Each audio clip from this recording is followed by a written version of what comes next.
¿Será Ana Torres? Ana Torres es de nuestro ¿Sí? equipo y Ok. está Georgina Orellano, una de Ok, las pues voy a subir disertantes, esperando. a Ana. Okay.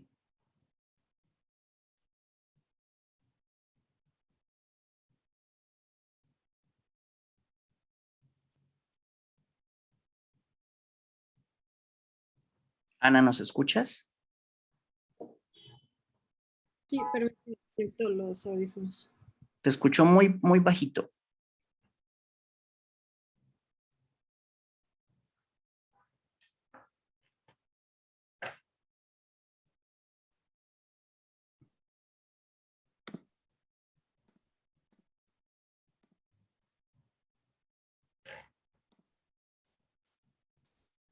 Ahí entró Georgina. Ok.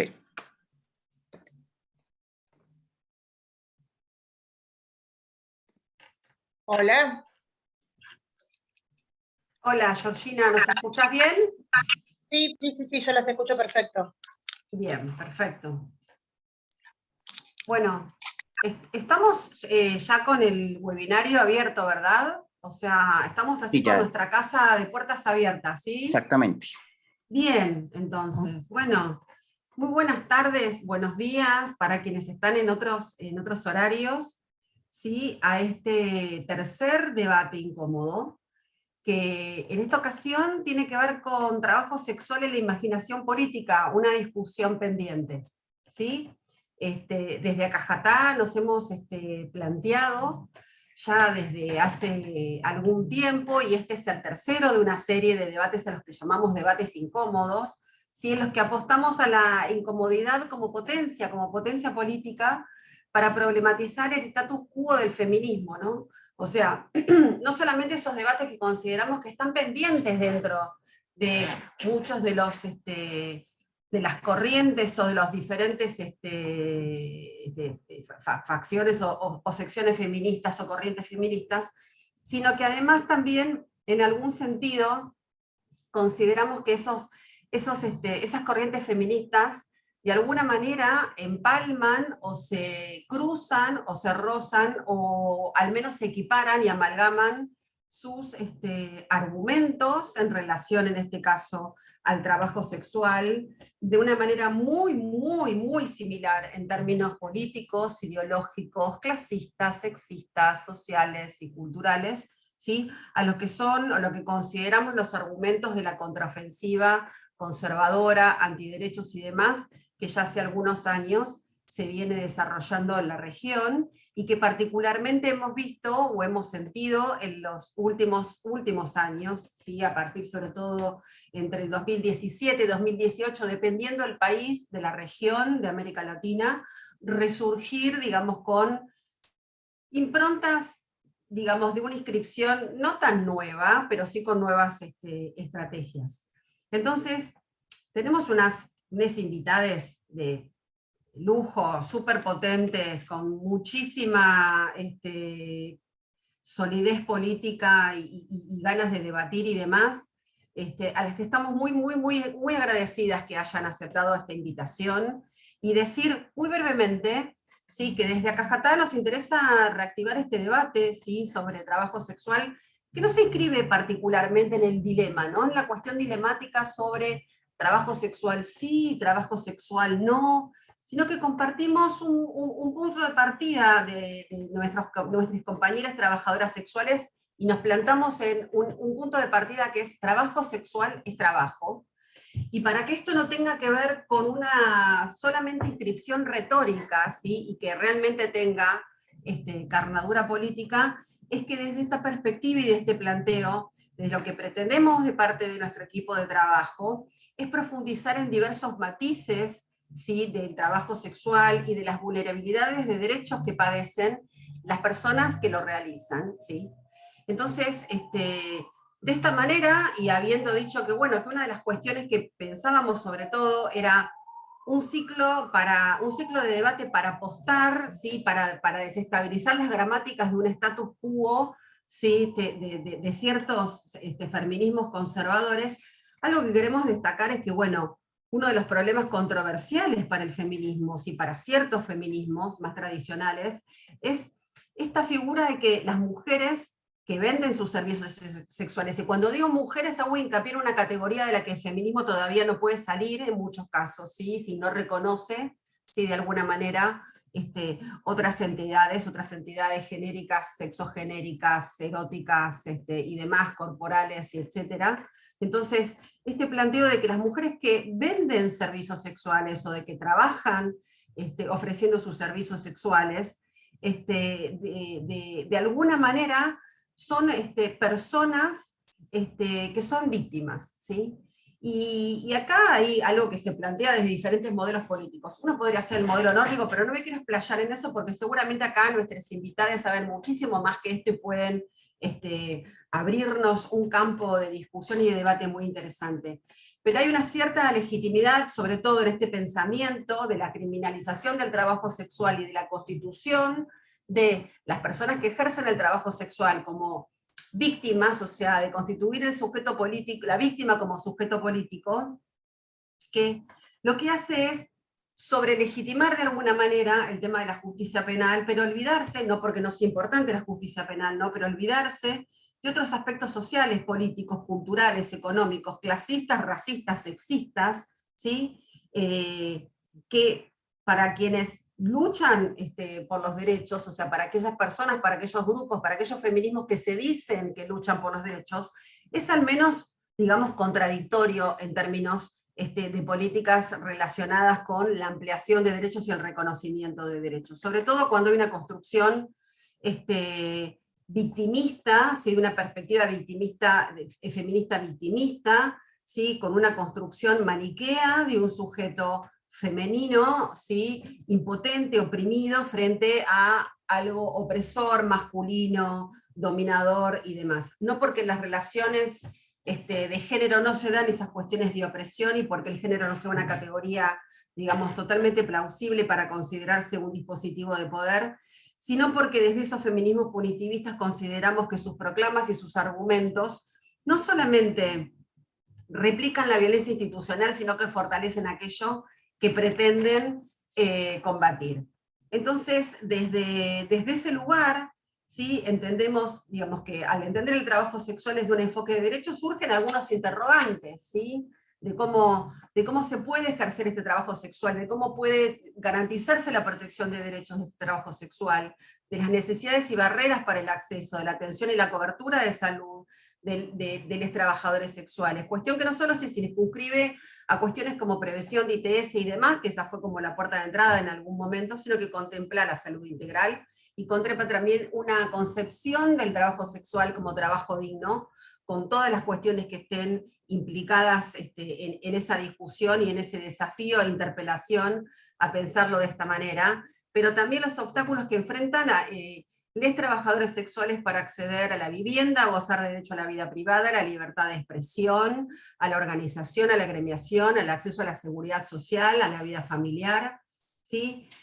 Pensar el trabajo sexual no solamente en términos estrictamente de contacto corporal y sus diferentes espacios de desarrollo en calle y demás, sino otros marcos normativos, o sea, bueno, si pensamos el trabajo sexual como trabajo, ¿qué regulaciones posibles hay? ¿Cuáles debería haber? ¿Cuáles estamos queriendo alimentar en esta imaginación política en donde lo queremos posicionar? ¿Sí? ¿Qué pasa con la acción policial, con la posibilidad y recepción de denuncias para determinada protección frente a la violencia o extorsión? ¿Qué pasa digamos, con las agresiones por parte de civiles?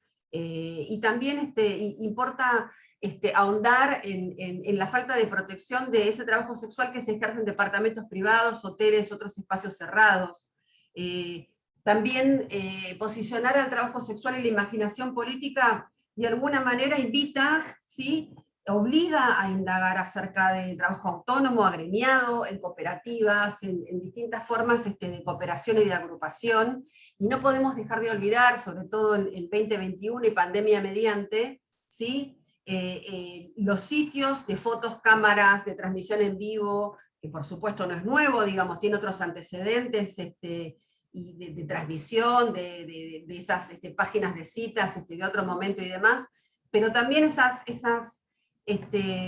formatos y esos soportes de trabajo sexual online que no tienen contacto directo entre corporalidades, pero sí abren otras posibilidades de discusión y demás. Y no olvidarnos, por supuesto, de que muchos países de la región sí tienen regulaciones, o sí esgrimen regulaciones que no son, que parecen no criminalizar el trabajo sexual de alguna manera, pero que tácitamente y de muchas formas imparten diferentes normativas en diferentes instituciones de áreas de gobierno, que son contradictorias y que funcionan como barreras sutiles y a veces no tan sutiles en relación a lo que se regula o no, y acá está, digamos, entra sobre todo en cuestión las condiciones de trabajo sexual, digamos, en relación a las poblaciones migrantes, ¿sí?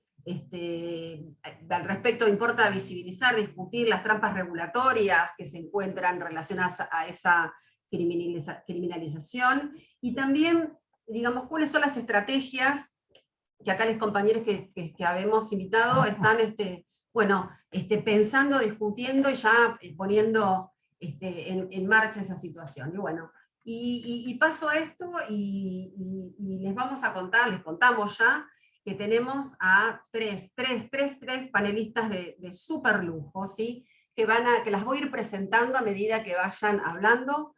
Recordemos que tenemos un espacio de presentación de cada una de ellas en el término de unos 20 minutos, ¿sí?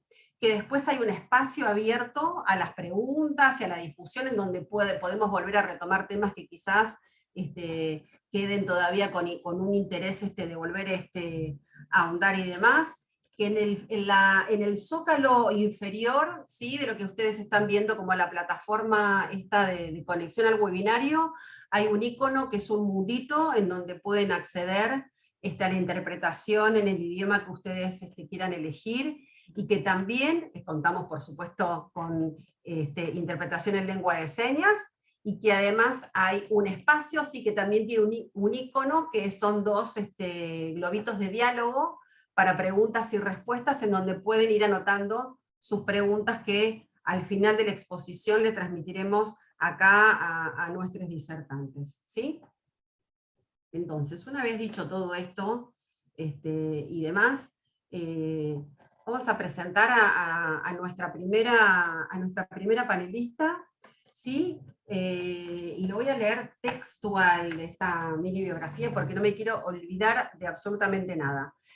Se llama Georgina Orellano, es argentina, es trabajadora sexual feminista, secretaria general nacional de AMAR, ¿sí? Es la Asociación Mujeres Meretrices de la República Argentina, es el Sindicato de Trabajadores Sexuales de la Argentina, de trabajadores, trabajadores sexuales de la Argentina, integra el comité del Fondo Paraguas Rojo y ha participado en múltiples foros, congresos, simposios, charlas nacionales e internacionales sobre trabajo sexual, feminismo, derechos humanos y sindicalismo.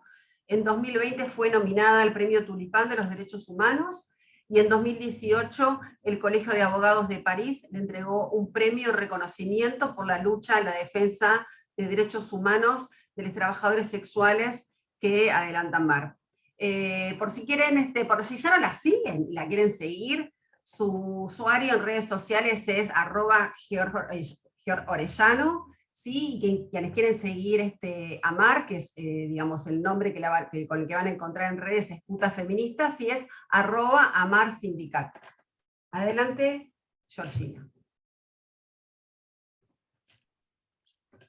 Bueno, muchas gracias primero a las compañeras y a los compañeros que hacen parte de ACATA por la invitación, y también un agradecimiento por haber incorporado dentro de los debates incómodos un debate necesario dentro de los feminismos, como lo es el trabajo sexual.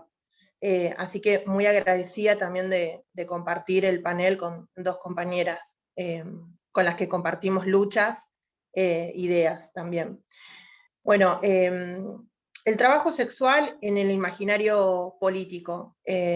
Muchas veces cuando se habla del trabajo sexual o se habla de la vida de quienes ejercemos esta actividad, Las construcciones, tanto narrativas como el imaginario que está dentro de los espacios políticos hegemonizado, es muy lejano a las realidades que verdaderamente atravesamos las personas que ejercemos el trabajo sexual. Parte de ese imaginario político justamente tiene que ver y se construyó, ¿no?, desde una lejanía a construir políticas públicas y construir también una agenda en común con nosotras y con nosotres, porque hay una mirada que nos reduce permanentemente a un sujeto pasivo. Desde la pasividad se construye la idea de que nosotras y nosotros no tenemos poder de decisión sobre nuestros propios cuerpos, que toda decisión que llevamos y tomamos a cabo en nuestras vidas están atravesadas por la vulnerabilidad, por ende, la única respuesta posible que puede encontrar el Estado son a través de políticas que intentan rescatarnos o ser salvacionistas, reduciéndonos meramente a personas cuyas vidas lo único que pueden encontrar para aferrarnos son discursos victimizantes, donde hay un borramiento total hacia nuestra agencia, hacia nuestras decisiones, pero sobre todas las cosas hacia nuestras estrategias, ¿no? Las distintas estrategias que tenemos las personas, que venimos de las minorías, de los sectores populares, a la hora de salir a trabajar y poder ejercer un trabajo, como en este caso el trabajo sexual, sin ser alcanzadas por el derecho penal, o generar estrategias de autocuidado, justamente por la criminalización que hay sobre nuestra actividad, y cómo esa criminalización no solo afecta en cuestiones legales, de detenciones arbitrarias, de vulneraciones constantes hacia nuestros derechos, sino que la criminalización lo que ha hecho, este discurso que no solamente está presente dentro de los feminismos, sino que en mi país fue y sigue siendo lamentablemente política de Estado, lo que tiende a hacer es alejar a las trabajadoras y a los trabajadores sexuales de las instituciones estatales. Cada vez que nos enfrentamos a ciertas dificultades o problemáticas, hay una desconfianza total hacia las instituciones del Estado. No vamos a golpear las ventanillas del Estado a poder llevar nuestra demanda, justamente porque la política que ha tenido, en este caso, Argentina, con respecto a la prostitución, es haber equiparado nuestra actividad con la trata de personas, es haber prohibido muchísimos espacios donde nuestras compañeras y compañeros ejercían el trabajo sexual. Eso no acabó con la trata de personas, sino lo que ha generado es mayor clandestinidad, fue exponernos a mayores constantes vulneraciones, fue también no como pensar que desde una política prohibicionista se va a terminar con un problema, es justamente no estar en la calle y darte cuenta que lo que no te regula el Estado te lo termina regulando el mercado, y en este caso nosotras conocemos quiénes son los reguladores de un mercado, de un trabajo que no está reconocido y que es clandestino, que son ni más ni menos que la fuerza de seguridad, que nos violentan, que nos detienen, que lamentablemente en Argentina han asesinado a trabajadoras sexuales, dirigentes, justamente por denunciar públicamente el atropello policial y el arreglo económico que supone tener que realizar con la fuerza de seguridad para poder trabajar de manera tranquila, y sobre todo señalar la complicidad que tiene la policía con aquellos lugares donde a nuestras compañeras se las explota laboralmente, ¿no? Aquellos lugares que funcionan justamente por la complicidad que le otorga, en este caso, la institución policial. Entonces, en ese aislamiento que hay, ¿no?, de si atravesamos alguna dificultad o tenemos alguna problemática, tenemos mucha desconfianza en ir hacia el Estado a contarle cuál es la problemática nuestra, justamente porque la vida de las trabajadoras sexuales se traduce en política estatal con discursos victimistas. Nunca nos resuelven el problema, sino que justamente al ir al Estado empiezan nuestros problemas a no solamente a no encontrar solución, sino que justamente no se escucha y no se posibilita la escucha para encontrar una alternativa o una estrategia que pueda incorporar en esta mirada política nuestras voces, nuestros deseos, nuestras decisiones, y también parte de nuestro pliegue de demandas y reivindicaciones que tenemos en el caso de AMAR hace 26 años, en nuestro país, que nosotras estamos convencidas de que lo que queremos es derechos laborales, que queremos dejar de trabajar en la clandestinidad, queremos contar con un Estado presente, que garantice que los derechos nuestros no van a seguir siendo vulnerados, y queremos un feminismo en el que no se nos violente, no se nos ataque, no se nos mire como víctimas, no se mire con tampoco esa mirada de lástima hacia nuestras vidas, sino que se respete que nosotras somos un colectivo de trabajadoras y trabajadores sexuales que justamente lucha para mejorar las condiciones laborales, y lo que ponemos en agenda en todo caso es la precarización y las consecuencias que atravesamos por ejercer un trabajo que no está reconocido. Entonces, parte de las dificultades que nosotras atravesamos no es por el trabajo en sí que ejercemos, sino son por las intervenciones que tiene el Estado sobre nuestro trabajo. Y si esas intervenciones van a ser punitivas, van a ser a través de allanamientos, van a ser a través de detenciones arbitrarias, van a ser a través de racias o redadas, van a ser a través de coimas policiales, justamente lo que potencia ahí es la posibilidad de organizarte, en este caso dentro de un sindicato, y poder tener una mirada colectiva de generar estrategias tanto de autocuidado como para ver por qué camino podemos ir que no sea ni el punitivo ni el de criminalización, y qué respuesta le podemos dar nosotras a nuestras compañeras y a nosotras mismas cuando atravesamos este tipo de situaciones. Y creo que eso dejó en evidencia cómo pudimos atravesar la pandemia, ¿no? Mientras la política estatal frente a la crisis sanitaria era quédate en casa, nosotras sabíamos que el quedarnos en casa para nosotras era terminar la pandemia o salir de la pandemia endeudadas, ¿no? Sin tener la posibilidad de salir a trabajar. Lo que iba a generar era que nosotras no solamente no tenemos ingresos económicos si no salimos a trabajar, sino que a la vez no contamos con ninguna política pública. Entonces, no era tan fácil para nosotras quedarnos en casa frente a la crisis sanitaria, cumplir la cuarentena estrictamente, porque hacerlo implicaba que nosotras íbamos a terminar endeudadas y que íbamos a estar expuestas a desalojos, a tener que estar en situación de calle, a tener que pasar y atravesar todos esos días, semanas, con situaciones de hostilidad, ¿no? Sobre todo las compañeras que viven en hoteles de familia, que viven en inquilinatos, que pagan una habitación, entonces todo el tiempo estaban lidiando con el hostigamiento y situaciones de violencia de los dueños de estos lugares, que le exigían el pago semanal o mensual de acuerdo a cada arreglo económico que ha hecho la compañera. También, digamos, ahí vemos un desfasaje, porque mientras se pensaban políticas públicas para sostener las economías de los trabajadores y de las trabajadoras, se pensaba siempre en el trabajador o de la trabajadora registrado, y siempre por fuera quedábamos en mayor exclusión aquellos que trabajamos dentro de la economía popular. Dado el hecho de que no podíamos acceder a políticas porque nuestro trabajo no está reconocido, lo que comenzamos a hacer desde la organización primeramente fue asistir con alimentos a nuestras compañeras. Creamos un Fondo Nacional de Emergencia que asistió durante toda la cuarentena a 10.000 compañeras a nivel nacional. Parte de esa asistencia fue también a través de donaciones de personas particulares e individuales y algunas organizaciones feministas y sindicales que dieron sus aportes para armar módulos alimentarios y sostener los alimentos de nuestras compañeras, pero después comenzamos a atravesar otras dificultades, que era justamente esto, ¿no? El no acceso a la vivienda, la preocupación por el tema de las deudas. Ahí también articulamos con otras organizaciones que luchan por el acceso a la vivienda.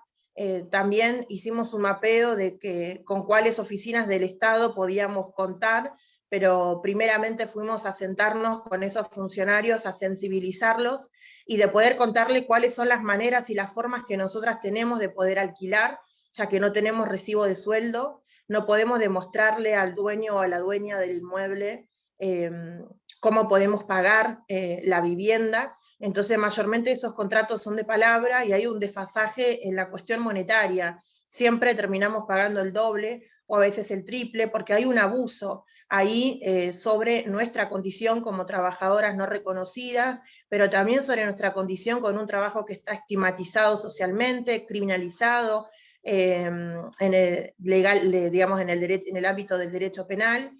Se sumaban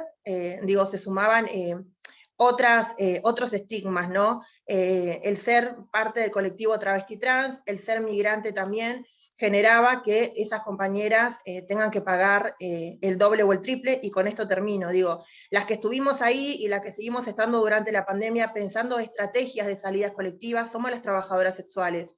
Y ojalá que en estas estrategias colectivas se puedan sumar ciertos sectores del feminismo que dejen de debatir desde la teoría sobre nuestras vidas y comiencen a ver verdaderamente lo que pasa en el territorio, lo que pasa en la práctica. Nosotras existimos, vamos a seguir existiendo, y frente al horizonte que se presenta, nos parece que hay que estar siempre con las últimas de las filas, con los sectores más vulnerados, pero no desde una mirada victimista, sino más desde la escucha, de ser nosotras, de una buena vez por todas, las protagonistas de este debate.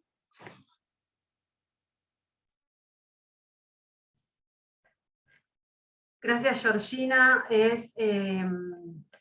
Muchas cosas para rescatar de esta intervención, ¿no? Sobre todo el tema de la necesidad del reconocimiento de la capacidad de agencia por parte, ¿sí?, de las trabajadoras sexuales. De esto que plantean estos espacios hegemonizados, que plantean este imaginario político con lejanía para una posibilidad de construcción, ¿sí? Las estrategias de autocuidado, y de que lo que no regula el Estado lo regula el mercado, como bien dijiste. Y esto tiene que ver con, digamos, con la construcción de regímenes de bienestar, ¿no? Entonces, en donde si se empuja este trabajo a la clandestinidad, no solamente, digamos, lleva de alguna manera y arrastra el trabajo y a las personas trabajadoras sexuales a una intemperie, sino que justamente parte de empujar a que el derecho sea ejercido de forma individual, a una responsabilidad individual para el ejercicio de ese derecho, que es justamente una visión bastante contradictoria de lo que se piensan los derechos humanos desde una construcción, de una construcción colectiva, y desde los feminismos punitivistas, que lo que contribuyen es justamente a la réplica de violencias institucionales sobre esta cuestión, que supuestamente sobre eso quieren combatir, pero bueno, caen en esas mismas trampas. Rescatamos esto que planteabas del mapeo y las capacidades de incidencia sobre determinados espacios de funcionariado para poder hacer sensibilización, socialización y promoción de, bueno, cuáles son las condiciones de trabajo y a dónde se quieren apuntar. Así que, bueno, muchas gracias, ya volveremos sobre esto. Ahora vamos a presentar a Stacy Velázquez. Stacy es salvadoreña y reside en Guatemala, es gestora comunitaria, experta en incidencia política y de derechos humanos de la comunidad LGBTI para Guatemala y América Latina, directora de OTrans RN, referente nacional para la Red Latinoamericana y del Caribe de Personas Trans, estudiante de Derecho Ambiental. La cuenta para seguir la actividad de Stacy Velázquez como parte de su organización es OTrans Guatemala en Twitter, y también es la misma cuenta, entiendo, en Facebook, y si no, Stacy, nos corregirás si hay que dar otra red. Adelante, entonces. Hola, buenas tardes, buenos días en cualquier región. Bueno, sumarle a mi CV que también soy trabajadora sexual y a mucha honra, con mucho gusto, eso me ha ha sido una herramienta para sobrevivir en mi vida, para poder ser también la mujer que hoy soy. Yo quiero empezar mi intervención diciendo que la Organización Internacional del Trabajo define trabajo como toda acción remunerada, y en ese sentido creo de que hay ya desde ahí hay como una referencia para poder regular el trabajo sexual en la región. Y bueno, también quiero hablar acerca, digamos, de los abolicionistas muy breve, pero creo que me parece muy importante. Hay una trampa machista patriarcal entre trabajadoras sexuales y abolicionistas, me parece que es la pobreza. Eh, eh, las abolicionistas son mujeres blancas, con mucho dinero, empresarias, y aparte que nos quieren instrumentalizar, o sea, nos quieren hacer parte de sus fundaciones, llevándonos a que aprendamos manualidades, que aprendamos a cuestiones que creo de que nos quieren minimizar de nuestro profesionalismo. ¿Por qué nos quieren minimizar a hacer manualidades cuando nosotras ya somos profesionales en el trabajo en el que hacemos? Entonces, me parece que esa instrumentalización también es una de las cosas que no deberían de existir dentro de las puestas feministas y apelando a los abolicionismos, creo de que me parece que la pobreza es la mayor trampa entre el abolicionismo y el trabajo sexual, pues porque las trabajadoras sexuales, en la mayoría somos pobres, pocas podemos salir ilesas de la pobreza en este contexto. Y bueno, voy a hablar del contexto de Guatemala. Acá en el país hay un sindicato de trabajadoras sexuales, el cual pues también abraza la lucha de mujeres trans trabajadoras sexuales, y eso me parece muy importante, y me parece muy inclusivo, y me parece que muy interseccional además, y que también apela a los feminismos. O sea, este ejercicio también apela al feminismo en la construcción de la igualdad de roles y de la visibilidad de las agendas, ¿verdad? De los derechos humanos de las mujeres. Otra cuestión que quisiera como visibilizar es, en medio de la pandemia, cómo salimos avantes a todo esto. Bueno, en el contexto de mujeres trans, ya desde el 2017 al 2020 han ocurrido 89 femicidios trans en Guatemala. La mayoría de las compañeras eran trabajadoras sexuales, y solo en el 2019 al 2020 ocurrieron 19 femicidios trans, que me parece que la pandemia afloró un poco la violencia hacia mujeres trans trabajadoras sexuales. Y bueno, aparte de todos los femicidios, hay una alta tasa de femicidios también de muertes hacia mujeres cisgéneros, que me parece también que ahí trae una connotación en la que no se visibiliza el ejercicio del trabajo sexual de muchas compañeras que queda invisibilizado en el tema de la violencia. Eso por un lado. Y cómo hemos sobrevivido o resistido a la violencia, pues hemos resistido, creo, con sororidad. Muchas de nosotras empezamos a hacer colectas en Facebook, si lo pueden ver. Hicimos colectas comunitarias entre nosotras, entre la sociedad en general, y pues logramos resarcir un poco con alimentos a las compañeras, con pagos de pensiones, porque a muchas las sacaban de sus pensiones, porque muchas, bueno, vivimos en hoteles, o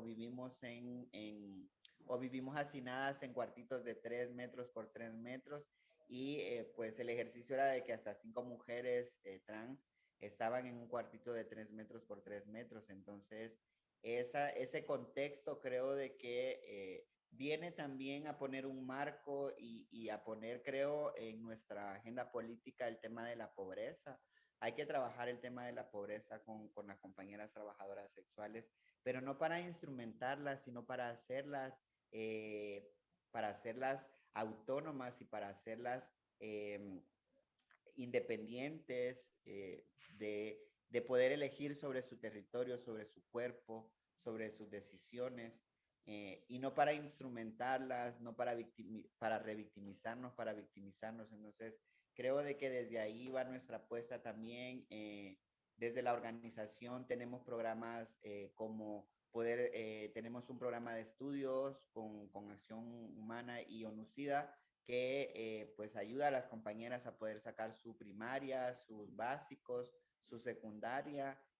Tenemos programas de emprendimiento en la que cada quien puede elegir qué emprendimiento puede empezar a hacer.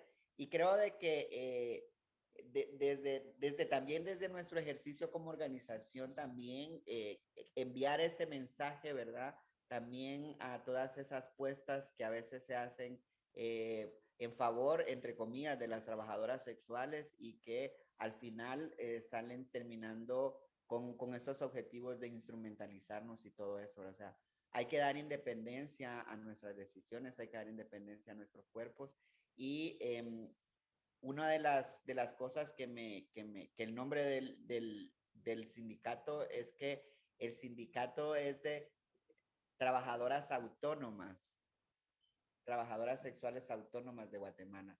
Entonces creo de que desde ahí poder visualizar también esto que hacemos, porque pareciera de que estamos en el contexto y no buscamos soluciones. Claro que sí buscamos soluciones, pero desde que la Organización Internacional del Trabajo dice que toda acción remunerada es trabajo, creo que desde ahí tenemos que empezar a entender que el derecho al trabajo no se reduce a ser digno o indigno, es que el trabajo es trabajo, no es digno ni es indigno. Entonces, desde ahí también creo que hay que colocar esa desprejudicialización. O sea, hay que desprejuiciar esa cuestión de que el trabajo es digno, qué trabajo es digno y qué trabajo no es digno, ¿verdad? O sea, la Organización Internacional del Trabajo nunca pone en sus cuestiones qué trabajo es digno o qué trabajo es indigno, y desde ahí hay que desprejuiciar también los prejuicios que estas compañeras abolicionistas tienen en contra del trabajo sexual. O sea, también hay que hacer esa cuestión, o sea, esa apelación también desde los derechos de trabajadoras y trabajadores. Quisiera mencionar también o hacer una mención honorífica hacia mi compañera Andrea González, trabajadora sexual, representante legal de nuestra organización y que fue asesinada el 11 de junio de este año. Creo que también esas ponen como estas situaciones te ponen a veces a pensar mucho y en qué contexto también asesinan a nuestras compañeras en las calles, las investigaciones son poco operativizadas, o sea, mataron a una trabajadora sexual y se queda ahí, ¿verdad? Entonces no hay una investigación, pareciera de que mueres y allí terminó tu existencia y entonces la justicia reparadora de resarcimiento cuando llega hacia nosotras y nosotres en este contexto, ¿verdad? Entonces, quería hacer esa mención porque me parece de que era una compañera joven y que ejercía el trabajo sexual y que era autónoma y que también ese sistema machista y patriarcal, la autonomía también te la cobra muy caro porque también te desplaza de muchos derechos, te desplaza de muchas condiciones, de mucha asistencia social y de que puedas tener servicios básicos esenciales a la mano, ¿verdad? O sea, ir en los servicios de salud y pedir tu profilaxis anal en medio de la pandemia era terrible porque si no tenías COVID no tenías salud, ¿verdad? Entonces, muchas compañeras pudieron o adquirieron VIH porque no hubo insumos de condones y lubricantes, te los negaban cuando llegabas a pedir. En los servicios de salud no te hacían pruebas de VIH y creo que ese es el trabajo importante que las organizaciones no gubernamentales que hacemos ese trabajo, creo que fue muy importante. Nosotras en la pandemia atendimos a más de 400 compañeras en cuestiones de alimentos, en atención médica, en insumos de condones y lubricantes, en pruebas de VIH, sífilis y hepatitis, y que el trabajo que no hizo el Estado y el gobierno con nosotras.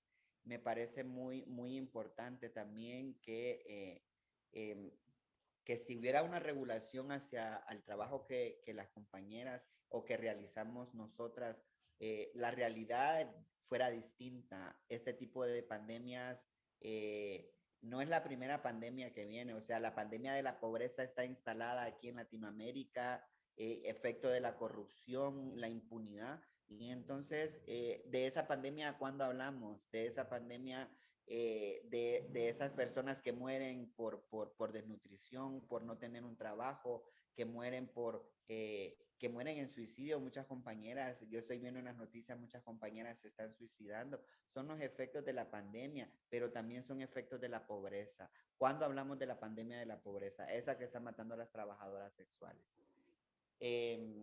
Bueno, yo quiero cerrar mi intervención, creo que hablé mucho, pero no me quiero ir sin antes decirles qué trabajo sexual es trabajo. Carmen. Gracias, Stacy. No, todavía no te vas. Así que no te preocupes, aquí estamos para volver a retomar. Agradezco muchas cosas que has planteado, que son sumamente interesantes sobre todo cuando planteas el tema de las cuestiones de privilegios, ¿no? ¿Qué pasa, digamos, qué pasa en el feminismo que plantean esta visión sobre el trabajo sexual, pero desde sus cuestiones de privilegio que contribuyen de alguna manera a pensar al Estado como un productor de tecnologías de género, ¿no? Que vuelve a utilizar la herramienta del pánico moral, ¿sí? Para decir, bueno, esto se considera trabajo y esto no. Y cuando vos hablabas y tecnologías de género, de producción de género, que son sexistas, clasistas, racistas y sexistas, y cuando planteabas la posibilidad de construcción de sororidad, ¿sí? Como formas de resistencia, es algo importante porque es volver a reflexionar sobre esas cuestiones y desarmarlas, ¿no? Para poder volver a pensar otras formas de organicidad, de cooperación, de contribución, de cooperativismo, de ayuda mutua. Y cuando hablamos sobre esta dicotomía o estos conceptos que hay en relación a la dignidad y demás, sí, es algo que se plantea de los feminismos mucho como de la dignidad pensada, como también atravesada por un pánico moral y sexual, cuando en realidad estamos hablando de las condiciones de vida que cuestionan, que esa victimización de las trabajadoras sexuales, esa constitución de trabajadoras sexuales como sujetos políticos pero basados en la victimización, no están teniendo en cuenta que hay una revictimización cuando se les niega de alguna manera a través de ciertas formas de propulsión del abolicionismo de su derecho a la vivienda, su derecho a condiciones de vida, de salud integral, su derecho a la educación, a la libertad de expresión, a formas de organización, a formas de protesta y a formas de exigibilidad de los derechos, que es parte justamente del enfoque de derechos humanos. Y estas normativas y trampas en relación a las regulaciones que existen alrededor del trabajo sexual y las habilitaciones para restricciones tanto explícitas como tácitas, ¿no? Esto que planteaba sobre la OIT y su planteo sobre, o no planteo sobre la dignidad, pero todo lo que hay, digamos, girando en torno a eso. Entonces, pasamos ahora a nuestra nueva panelista, ¿no? Es nuestra otra panelista, que es Malicia, originaria de los desiertos de Chihuahua, al norte de México, cinefotógrafa, activista, educadora sexual, puta transfeminista, enfoca su trabajo en la representación, foto, cine, performance, de corporalidades e identidades disidentes. Actualmente forma parte del colectivo Resistencia No Binaria, con quien colabora desde la performance y la fotografía. Es creadora de los proyectos Deseos Violetas, proyectos de tienda y talleres sobre sexualidad con perspectiva transfeminista, y la CIBAG, marca independiente de dildos hechos por mujeres y personas no binarias. Y su usuaria de Instagram, si no está en Twitter, pero si está en Instagram, pues la quieren seguir, es @malicia_del norte. ¿Sí? Adelante. Hola, buenos días, tardes. Muchas gracias por la invitación. Y pues yo soy Malicia, puta cibernética, y soy una persona no binaria. Me encuentro dentro del espectro de género fluido, entonces me encuentro entre lo neutro y lo fem sin llegar a identificarme como mujer. Y pues bueno, el trabajo sexual para mí el poder acceder de manera online creo que soy como un caso muy específico, pero no soy la única persona, ¿no? Entonces también es algo de lo que no se habla, ¿no? ¿Qué pasa con personas que no sentimos atracción por hombres cisgénero, que regularmente son las personas quienes consumen el trabajo sexual? No únicamente, pero la mayoría. Y sí habemos personas pues que hacemos trabajo sexual y que no nos sentimos atraídas sexualmente por hombres cisgénero, ¿no? Entonces, para mí, el trabajo sexual de manera online ha representado una manera de poder ejercerlo, de poder acercarme desde un lugar donde yo me sienta cómoda al no tener una interacción física directa, ¿no?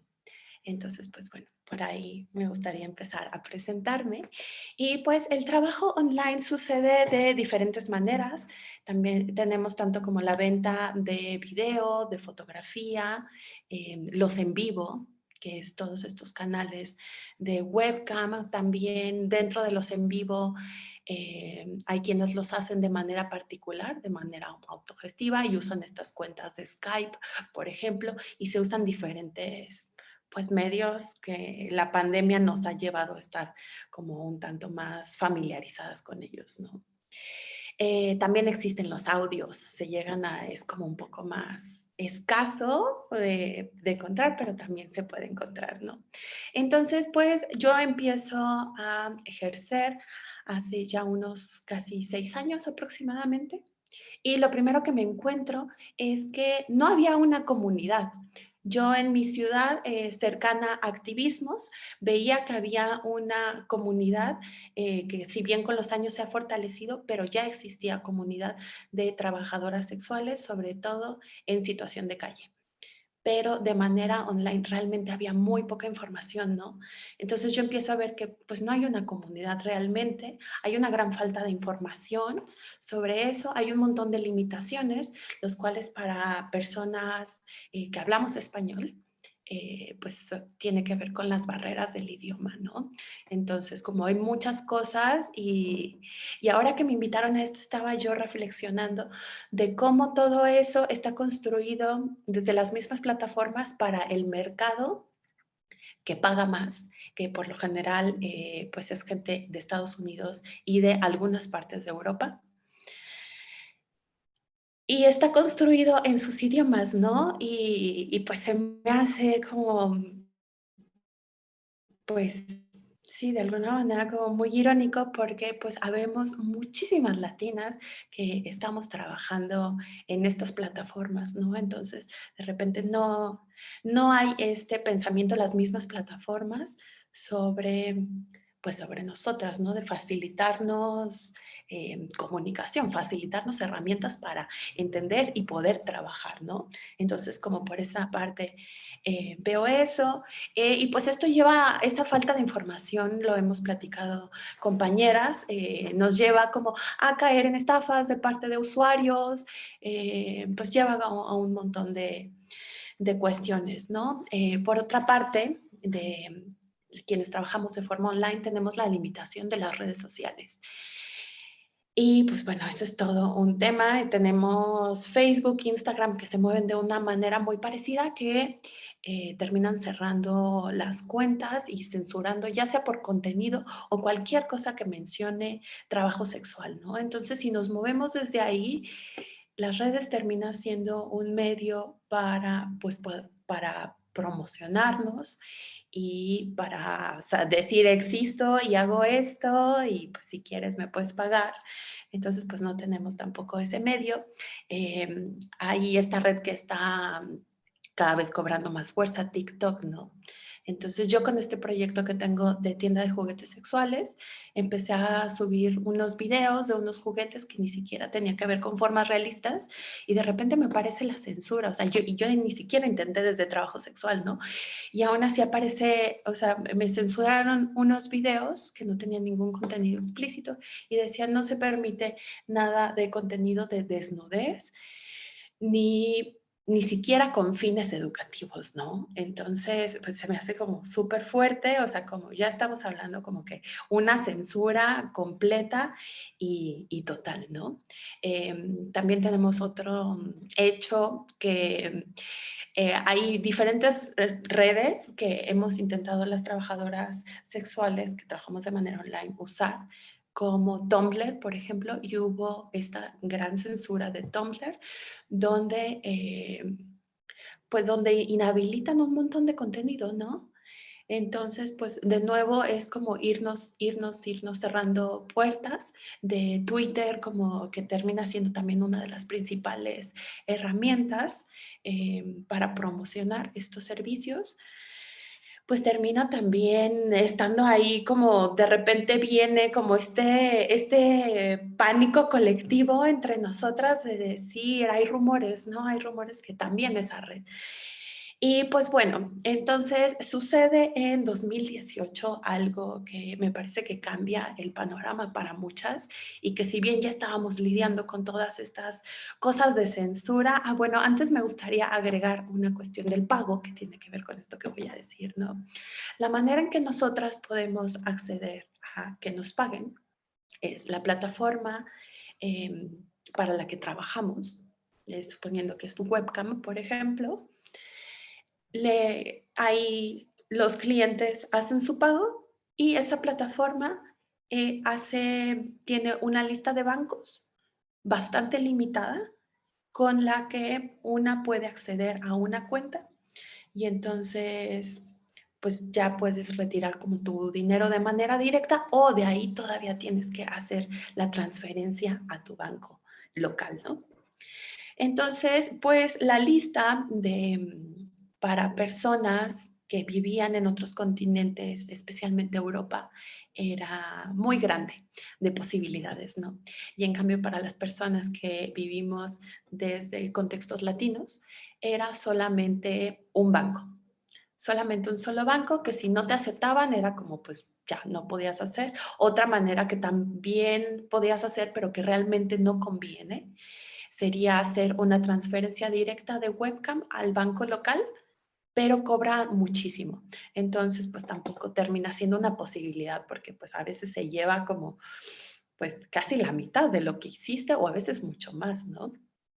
Entonces, y aparte, pues ahí surge todo otro problema, que es aventarte todos los prejuicios de una persona por ser trabajadora sexual. Yo lo viví, ¿no? El ir al banco y que te malmiren y que te hagan preguntas incómodas y de dónde recibes este dinero. O sea, de alguna manera me recuerda como a toda esa vivencia ginecológica. Cuando vas, ¿no? Y te preguntan ¿cuántas parejas sexuales has tenido, no? Como es como de, ¿para qué haces esas preguntas, no? O sea, como de, no tiene absolutamente como nada que ver con la información que necesitas para lo que yo te estoy preguntando, ¿no? Entonces, pues es como todo otro tema aparte. Pero pues bueno, entonces pues esa es la manera de pago que era bastante limitada para quienes vivíamos en Latinoamérica. Ahora, en 2018 pasa algo, es cuando está Donald Trump y Donald Trump firma un tratado que se llama FOSTA-SESTA, que significa FOSTA, Fight Online Sex Traffic Act, y SESTA, Stop Enability Sex Trafficking Act. Entonces, pues bueno, esto supuestamente era medidas para combatir la trata de manera online en específico, ¿no? En específico FOSTA. Pero lo que pasa es con estas leyes es como, a mí se me hace como sumamente agotador, como de nuevo estar volviendo y volviendo una y otra vez, ¿no? A vincular el trabajo sexual con trata, ¿no? O sea, como creo que las trabajadoras sexuales ya nos hemos cansado de traer la discusión y de que nuestros conversatorios muchas veces se conviertan pues sí, en debates de juicio donde siempre sale la trata, ¿no? Es como bastante agotador. Y en 2018 tenemos que viene esta ley, pero lo peligroso de esta ley es que estipula que todo trabajo sexual es igual a trata. Entonces, pues ahí nos lleva a todo el mundo y no solamente nos lleva a todo el mundo, nos lleva a las trabajadoras sexuales que pues estamos de manera autogestiva, que estamos organizadas y no hace en absolutamente nada para combatir el problema de la trata que se supone que para eso fue creado, ¿no? Entonces, pues ahí tenemos que el banco que nos pagaba a quienes estábamos en Latinoamérica estaba en Estados Unidos. Entonces, al firmar ese tratado, donde todo trabajo sexual es igual a trata, entonces quiere decir que ese banco estaba contribuyendo en cosas de trata, supuestamente. Y pues lo siguiente que sabemos nosotras, o sea, como, y aparte esto pasó como muy desapercibido, así como suceden muchas leyes y cosas en muchos países, en nuestros contextos. Y entonces lo que sabemos nosotras es, algunas a mí me empezaron a hablar y me empezaron a decir, oye, recibí un correo, este correo dice que necesito retirar mi dinero ya porque van a cerrar los bancos, ¿no? Era como muy de la nada y mi primera reacción fue como, no, seguramente es como una cosa como de una estafa, no sé, hasta que nos pusimos a revisar porque todos empezamos a recibir esos correos y efectivamente el banco es, de Estados Unidos da a las trabajadoras sexuales unas 2 semanas, si no recuerdo mal, para retirar el dinero que teníamos ahí y como pues fue lindo hacer un trato con ustedes, pero pues ya no puedo seguir existiendo porque me voy a poder meter en problemas legales. A partir de ahí nos quedamos muchísimas trabajadoras sexuales en un limbo donde varias terminamos, o sea, dejamos de trabajar por varias temporadas, incluso hasta la actualidad hay varias que todavía no regresan, ¿no? Porque estamos en un limbo donde no tengo un banco que me pague, ¿no? O sea, puedo seguir haciendo dinero de manera online y acomodarlo y acumularlo en esa cuenta de plataforma, y no tengo manera de retirar ese dinero. Entonces, las plataformas de webcam abren un banco en Canadá. O sea, como se abre otro banco en Canadá. Y entonces empieza toda la mudanza de todas las personas de Latinoamérica que hacemos trabajo sexual de manera online, de un banco a otro banco. Entonces, primero el banco estaba saturadísimo y te decían, sí, te respondemos cuando regularmente era en unos días, en una semana, el proceso. Te vamos a responder en 3, 4 meses, ¿no? Entonces, eso significa 3, 4 meses donde no estamos trabajando. Después de eso, empieza toda como una serie como de problemas con las mismas credenciales, ¿no? Donde termina haciendo, no, o sea, como hasta la fecha no terminamos de entender como todos los movimientos, las cuestiones de los bancos y donde nos metíamos nuestra credencial para votar, que teníamos que presentar una identificación y no nos la aceptaban. Entonces empezábamos como con otras maneras. Me parece que esto, dentro de todo este panorama terrible, donde pues sí nos precariza y nos deja sin trabajo y vivimos toda esta censura y de nuevo pues nos están vulnerando, ¿no?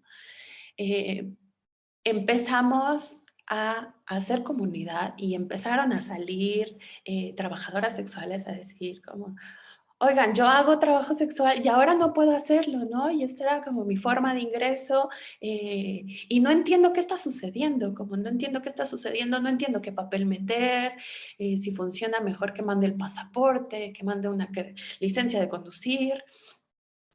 Entonces, pues a partir de esto empezamos a hacer mayor comunidad, empezamos a comunicarnos y empezaron varias a darse cuenta pues, de la importancia de estar organizadas, ¿no?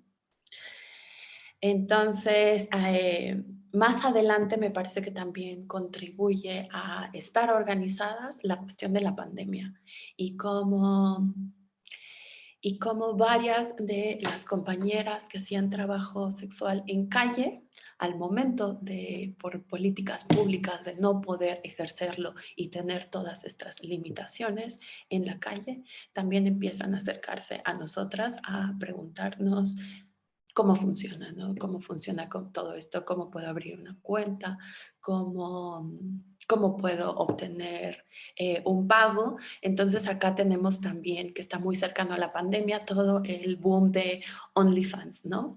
Donde también no solamente trabajadoras sexuales en situación de calle se empiezan a acercar, sino también pues otra gente, ¿no? Que debido a la pandemia se quedaron sin trabajo, entonces empiezan a ver trabajo sexual como una posibilidad de hacer dinero. Y pues bueno, más recientemente tenemos este comunicado que lanza OnlyFans, que de nuevo volvemos al tema de toda la censura dentro de redes sociales, ¿no? Y entonces lanza este comunicado donde dice que va a retirar todo contenido sexual explícito. Aquí me parece que hay un logro bastante grande porque empieza... Entonces, y yo lo siento como muy a partir de esta fuerza de las mismas comunidades de trabajadoras sexuales y con apoyo también de varias organizaciones de derechos humanos, donde de manera muy rápida se empieza a hacer ruido y decir, o sea, nos vas a quitar el trabajo, ¿no? O sea, como, a ver, nosotras somos tu principal fuente de ingreso, como aquí vamos juntas. Entonces, a los muy pocos días de que se lance ese comunicado de OnlyFans, se vuelve a lanzar otro, donde retroceden a lo que tenían planeado, a quitar todo este contenido sexual explícito, y lanza un mensaje en apoyo a las trabajadoras sexuales, donde explícitamente viene trabajo sexual es trabajo, ¿no? Entonces, pues me parece como algo de ganancia para nosotras. Aún quedan muchísimas cosas que hacer, ¿no? O sea, como seguimos batallando con la cuestión de medios día a día, con esa censura, con cancelación de cuentas y demás, ¿no? Pero, pues bueno, ahí vamos poco a poco.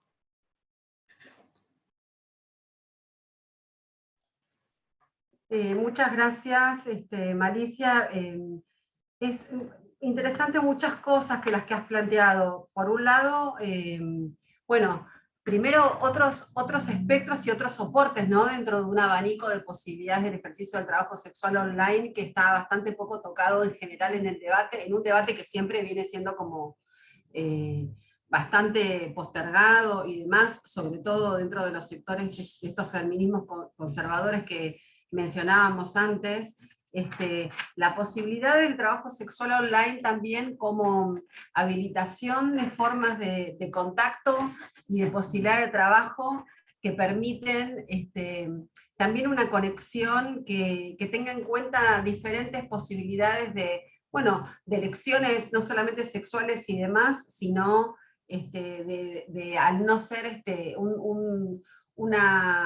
un contacto personal presencial, sí habilita otras formas creativas y demás dentro del espectro de intercambio que conllevan diferentes corporalidades y también preferencias y demás, y digamos, y eso es interesante. Es interesante el planteo de la conformación de comunidad, de la construcción de comunidades, ¿sí? Sobre la que había poca o casi nada de información, y de estas comunidades que además plantean sobre todo un intercambio cooperativo y de apoyo mutuo, ¿no? Que también seguramente han planteado posibilidades de transferencia de conocimiento entre distintas generaciones, quizás más habituadas, ¿sí? A las tecnologías de información y de comunicación, y quizás digamos, de otros compañeros que no estaban tan habilitadas o tan emparentadas con estas formas de intercambio, o con estas formas también de oferta y de planteo de sus servicios. y dentro de esto lo interesante de cierta sutileza regulatoria, y no tan sutil, muy tramposa en términos de la legislación que has planteado, que además esta homologación, digamos, con la trata, ¿sí? O sea, de homologar trabajo sexual con trata y por lo tanto son todas víctimas, ¿sí? Una de las cuestiones es de pensar si sigue vigente, digamos, esta normativa, porque es muy difícil bajarse también de la demanda de esos feminismos que tienen como protagonistas a las víctimas de trata, ¿sí? Que están, digamos, propulsionando otro combate sin tener en cuenta esto, y que además habilitan a la censura, porque la censura no solamente son por parte de instituciones, sino que también contribuyen en las páginas y en las plataformas virtuales por parte de audiencias y públicos, ¿sí? Que lo que hacen es denunciar esas páginas, o sea, están de alguna manera interpelando y convocando que quienes censuren esas páginas, o sea, quienes entren en la política de la cancelación, sean también otros públicos que son utilizados por las gestiones de gobierno y demás como colaboradores a las políticas restrictivas, de vulneración, de revictimización, ¿sí? Y de exclusión de gestiones de gobierno. Así que es muy, muy, muy interesante y muy variado las presentaciones y los planteos que han tenido aquí expuestos, y bueno, abrimos un espacio de preguntas. Ya hay algunas preguntas que nos han compartido ya en el registro que hemos mandado, en el link de registro y demás, y que les quería pasar a compartir para que las que quieran, digamos, las que quieran contestar. Una de las primeras preguntas, que guarda cierto ideal con algún tipo de posibilidad de dar un nuevo debate, quizás de otro tipo, es si consideran que hay posibilidad de diálogo, ¿sí? Con los sectores abolicionistas, o que ya eso no es posible. Esta es una de las primeras preguntas que nos han enviado y que han planteado. Contestan quienes quieran, todes. ¿Quién quiere empezar?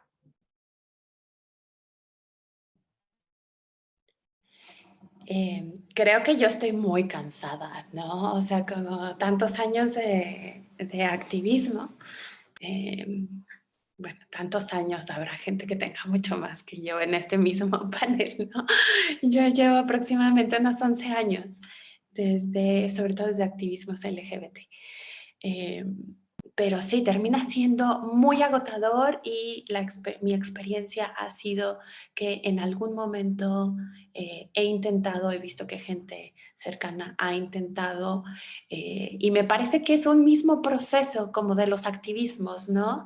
Que de repente, sobre todo como a un inicio, intentas mediar, ¿no? Entonces, ahí como esta idea como de, no, si dialogamos podemos llegar a algo, todas juntas de la mano por siempre. y pues no termina siendo así, ¿no? O sea, no, realmente no llegamos a mucho, no llegamos a nada. Y termina también siendo como tanta la violencia, ¿no? Y tantos los ataques y demás, que también a mí como solamente prefiero como evadir eso, sí, sin posibilidad de diálogo a este punto. Esa es mi experiencia. Gracias, Marisa. No sé si alguien más quiere responder sobre esto. Creo que deben coincidir en el cansancio. Georgina, ¿estás levantando la mano o me parece a mí? El micrófono, creo que lo prendí, ¿no? Sí. Sí. Sí, más allá del cansancio, que es algo que va a aparecer siempre en la militancia de las trabajadoras y los trabajadores sexuales, digamos, acá hay una cuestión política de fondo. No se puede dialogar con un sector que incidió en mayor criminalización hacia las trabajadoras y los trabajadores sexuales. Digamos, no existe posibilidad de diálogo cuando del otro lado han hecho todo un lobby parlamentario para que se endurezcan leyes punitivas, para que se refuerce el derecho penal como la única salida y la única herramienta de solución frente a un problema como lo es la trata de personas con fines de explotación sexual, y mucho menos frente a un feminismo que, digamos, que ha tenido y tiene en la mayoría de los espacios donde nosotras habitamos y nos hacemos, digamos, escuchar, ha tenido situaciones de violencia para con las compañeras que se autoperciben trabajadoras sexuales y, digamos, defienden la idea del reconocimiento del trabajo sexual. Pero sobre todas las cosas, a mí me parece que no se puede dialogar con un sector que le interesó más dialogar con el derecho penal que con las propias involucradas, que en este caso somos las trabajadoras y los trabajadores sexuales. Cuento así brevemente, hace muy poquito en Argentina se ha querido editar un libro que ya tiene 15 años, se editó un libro con esta discusión del debate de trabajadoras sexuales versus no las que se autoperciben como personas en situación de prostitución o sobrevivientes. A nosotras nos han convocado desde AMAR y nosotras resolvimos que no vamos a ser parte, primero, de un libro que solamente lava culpas para algunas feministas academicistas, y que aparte, no, en parte la lucha nuestra es que nosotras no queremos ser más su objeto de estudio, no queremos tener en el lugar de su historia o en la historia de la militancia un artículo no sé, con 140 palabras, no sé, o 1040 caracteres, ¿no? Nos parece que si hay una posibilidad de diálogo, bueno, vengan a contarnos qué pasó con las leyes que han incidido, cuáles son los resultados que han tenido, cuántas compañeras han salvado, a cuántas compañeras se le ha entregado trabajo digno, cuáles son los programas de restitución de derechos, de reinserción laboral con la que cuentan, porque el feminismo abolicionista no solamente es el que está en las asambleas feministas, es el que está atrás del escritorio y que es parte de la institucionalización, digamos, de este debate. Está en el Estado, y son las que deberían haber estado dándonos respuestas en la pandemia, son las que deberían estar cuando asesinan a una compañera, o son las que deberían estar también digamos, viendo cuando desalojan a una compañera, o ver qué programas se pueden destinar para aquellas compañeras que tienen un montón de deudas en sus alquileres o en sus pensiones. Entonces nos parece que no hay posibilidad de diálogo. Ahí hay una responsabilidad que ellas tienen y la tienen que asumir, que son las que llenaron las cárceles de compañeras trabajadoras sexuales y que son las que prohibieron un montón de espacios para que nosotras podamos trabajar, y por ende son las responsables de que nosotras estemos trabajando en condiciones mucho más indignas y en condiciones de muchísima más explotación.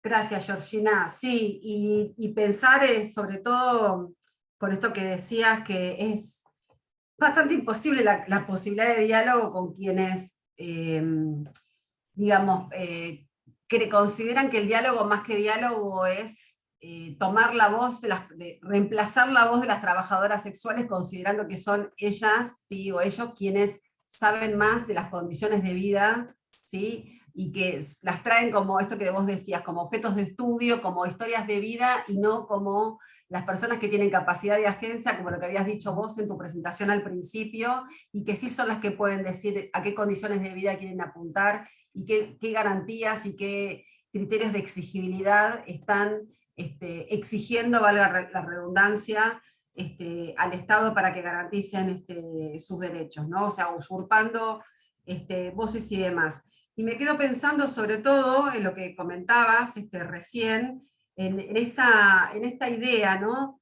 De pensar, ¿sí? Que las políticas penales, ¿sí? Son esas que van a garantizar mejores condiciones, ¿sí? Considerando el trabajo sexual como violencia, que es algo además que es lo que se plantea el abolicionismo, cuando sabemos que las cárceles no son las que albergan específicamente, digamos, a los que encierran violadores, seriales, asesinos, sino que son la violación, digamos, serial e instituciones que asesinan de alguna manera, ¿no?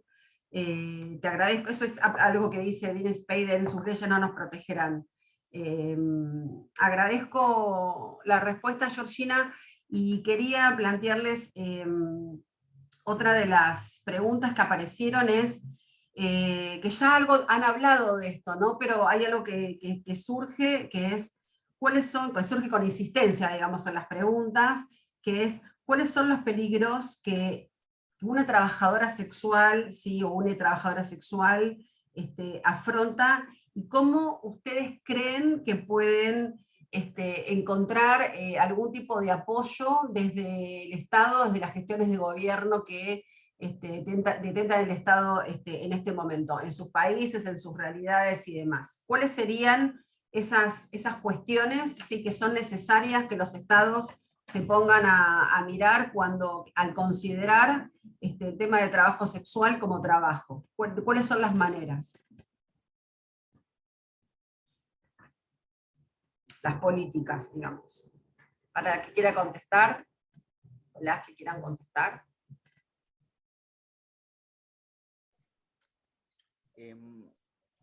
No sé, acá... Un poquito más alto, Stacy, te va a pedir que hables un poquitín más fuerte, si te escuchamos mejor.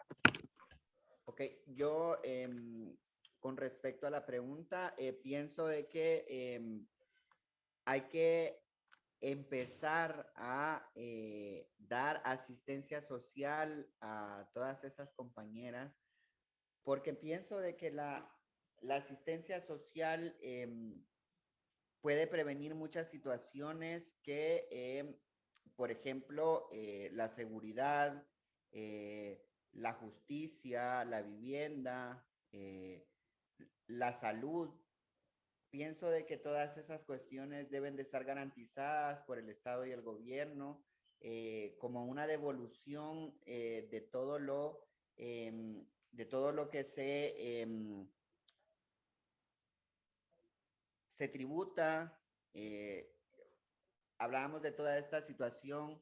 Al final también, ¿cuánto de dinero te queda de lo que en todas esas transacciones? ¿Cuánto dinero también le dejas a toda esta institucionalidad, la misma institucionalidad que te criminaliza?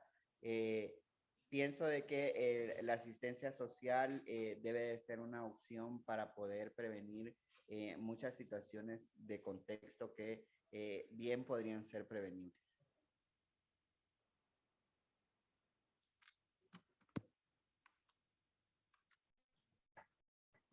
Gracias, Stacy.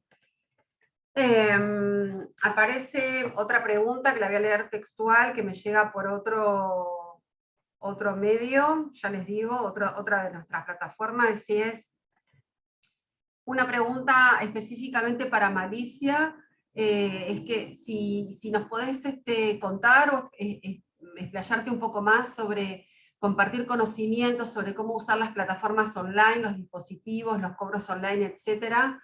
¿Se conocen experiencias de talleres y otras formas de capacitación desde pares o organizaciones? Ok, pues de inicio, como mencionaba, no había información, entonces pues era leerse los manuales en inglés. Y eso, pues quienes tenían el contexto, ¿no? De haber accedido a cierta educación que lo permitiera.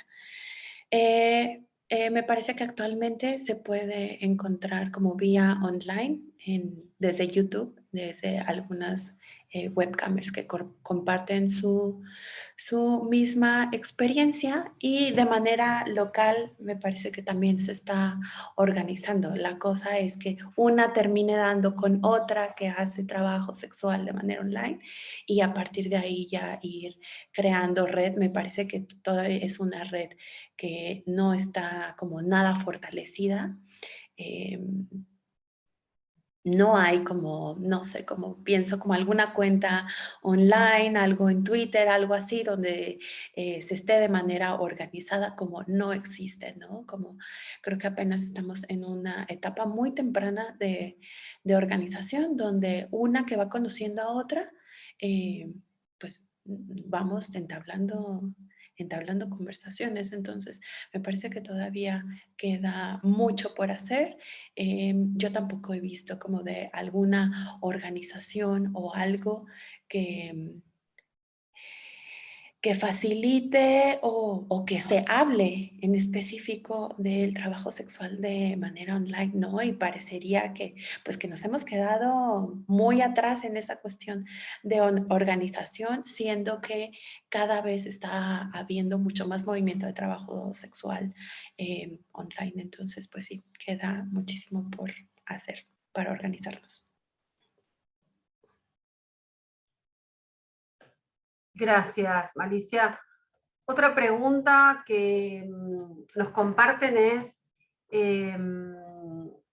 más allá de los riesgos que se han hablado antes en términos de criminalización concreta, ¿no? Agresiones físicas y demás, si el trabajo sexual online tiene riesgo de acoso cibernético, amenazas, o sea, allá hablamos de la censura, ¿no? Pero difusión de sus imágenes o datos, chantaje con enviar su material a personas que no sepan que hacen trabajo sexual, familiares, convivientes, dueñas de lugares donde viven y otros allegados, y si tienen alguna instancia donde denunciarlo y recibir cierta protección.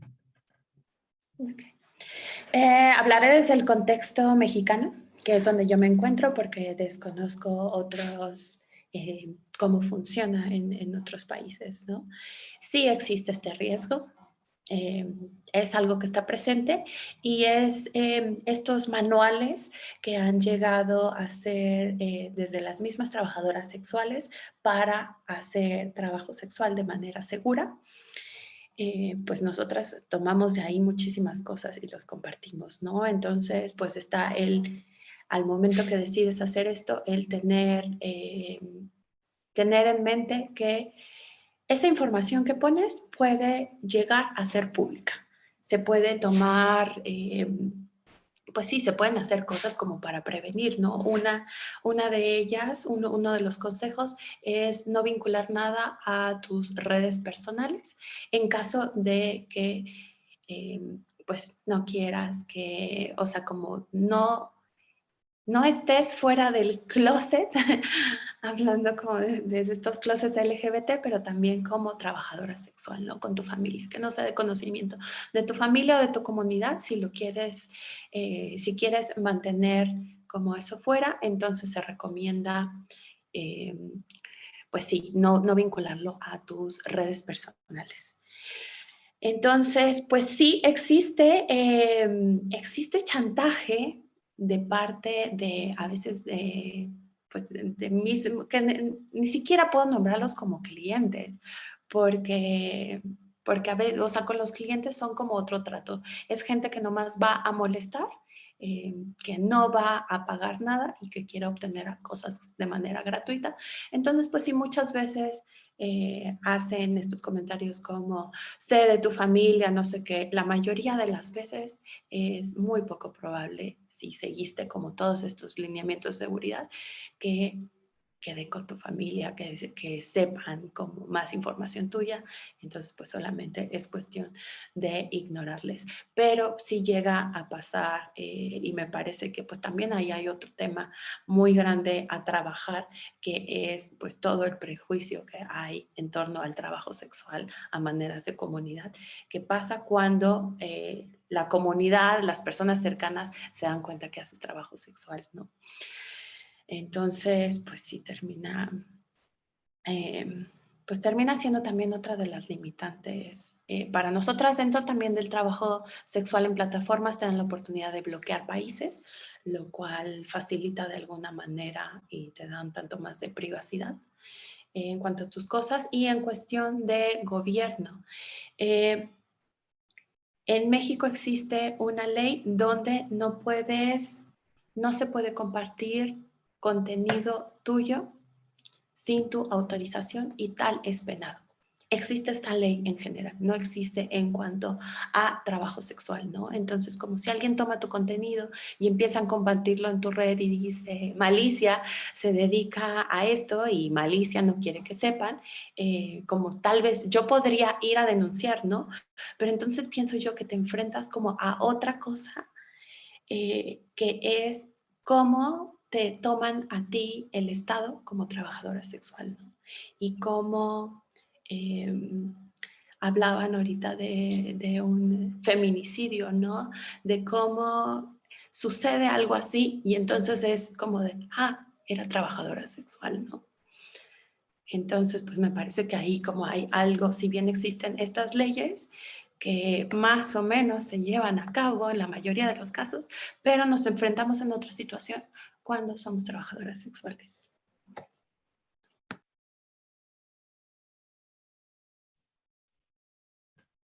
Gracias, Malicia. Vicky, Sí, perdón. quisiera contestar una pregunta que leí a Rosaura. Solo Dale. quiero aclararle a Rosaura que no vendemos el cuerpo. Imagínate si anduviéramos vendiendo el cuerpo ya no lo tuviéramos. Así que no vendemos el cuerpo. Prestamos un servicio sexual, nada más. O sea, y bueno, los estados que pueden hacer en favor de las mujeres trans, creo una ley de identidad de género que las proteja de muchas situaciones y yo creo que más que el trabajo sexual, prevenir la violencia en contra de nosotras por motivos de identidad de género, pero sí quería aclarar que no vendemos el cuerpo, sino que prestamos un servicio, ¿verdad? Porque imagínense, ya no tuviéramos cuerpo, yo tengo 20 años de ejercer, ya no lo tuviera. Entonces, como para aclarar también que esos lenguajes más que abonar a los diálogos, creo de que los cortan o los bloquean, pero solo quería aclarar eso, cambio.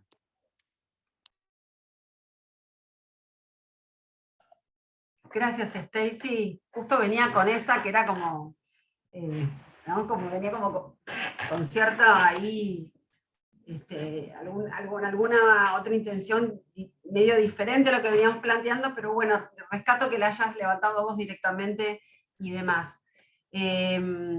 Otra pregunta que surge es, ¿cuánto consideran ustedes o cómo les parece si es que les parece que dentro de este pensar el trabajo sexual en la imaginación política, les trabajadores sexuales podrían contribuir o ser parte de un proyecto pedagógico en términos de educación sexual integral, ¿sí? En ese trabajo o en el cruce sobre sexualidad y consentimiento como parte de una sexualidad vivida en el marco de derechos, ¿sí? O sea, de la educación sexual que pensamos en niñas, adolescentes. ¿Cómo les parece ahí que podría, qué aporte podrían hacer les trabajadores sexuales en este campo? Si es que les parece que podría haber aporte o una apuesta pedagógica, ¿no? Que quizás podemos pensar que está un poco lejos, que es utópica, pero que bueno, que viene a cuento de esto que estamos debatiendo.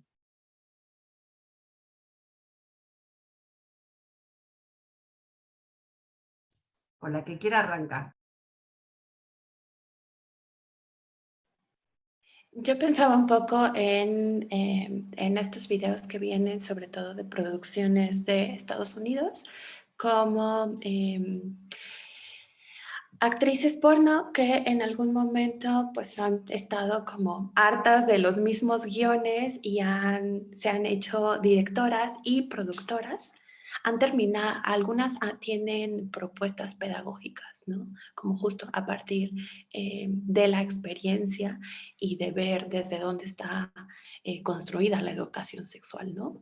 Entonces hay propuestas que me parece que debería haber más y tener mayor difusión, pero hay experiencia, hay propuestas como muy lindas y muy divertidas.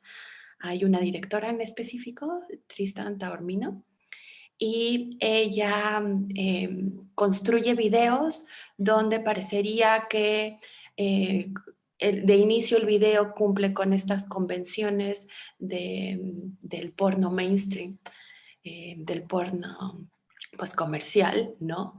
Y de repente ahí hay un giro donde sucede algo que puede llegar a plantearse como violencia o algo así, y dicen como de, no, espera, esto no está bien, ¿no? Entonces, como tal vez podríamos hacerlo mejor de esta manera, ¿no? Entonces, terminan siendo, pues, propuestas explícitas, divertidas, que pues le dan otro giro a la educación. Entonces, como a mí, o sea, a mí se me ocurría, pensé en esto, pero pues puede haber muchísimas más propuestas pedagógicas desde el trabajo sexual.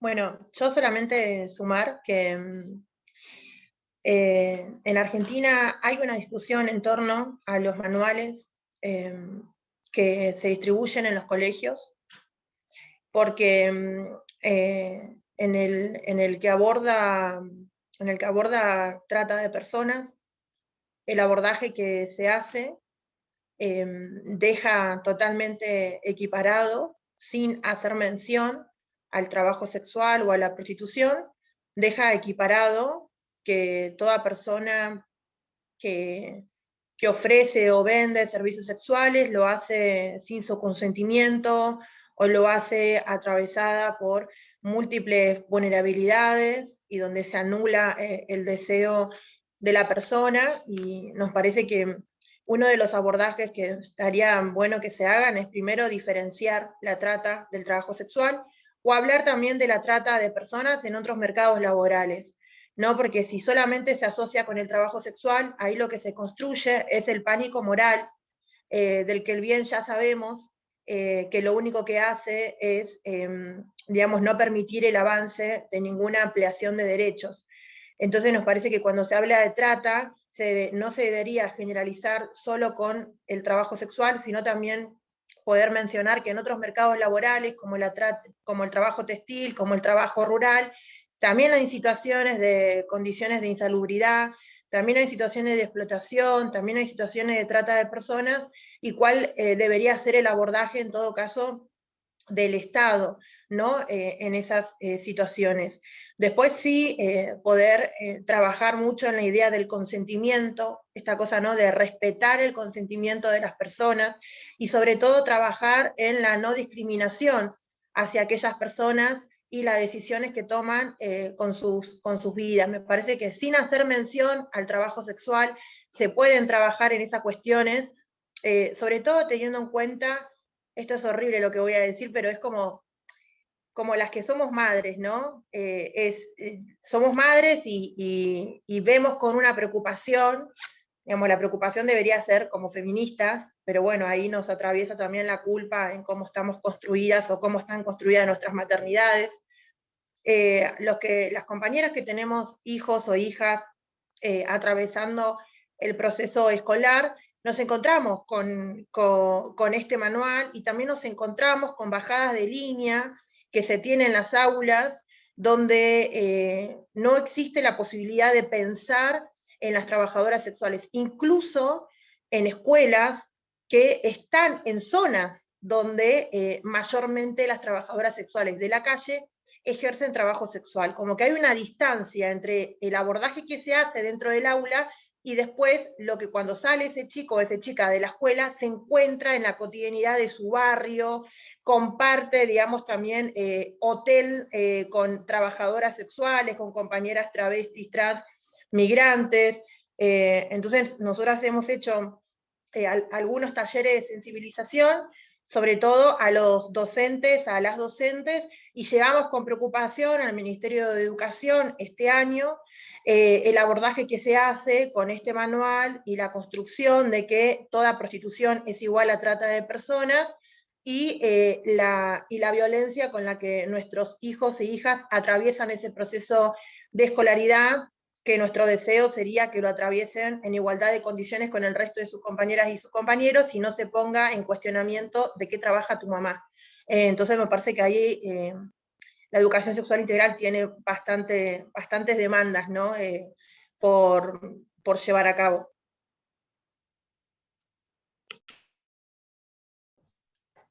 Gracias, Georgina. Tengo otra pregunta más que dice, me gustaría que Stacy nos contara un poco más sobre la situación de las trabajadoras sexuales en el Triángulo Norte, tanto en relación a la migración como frente a la violencia no estatal, pandillas, maras, etc.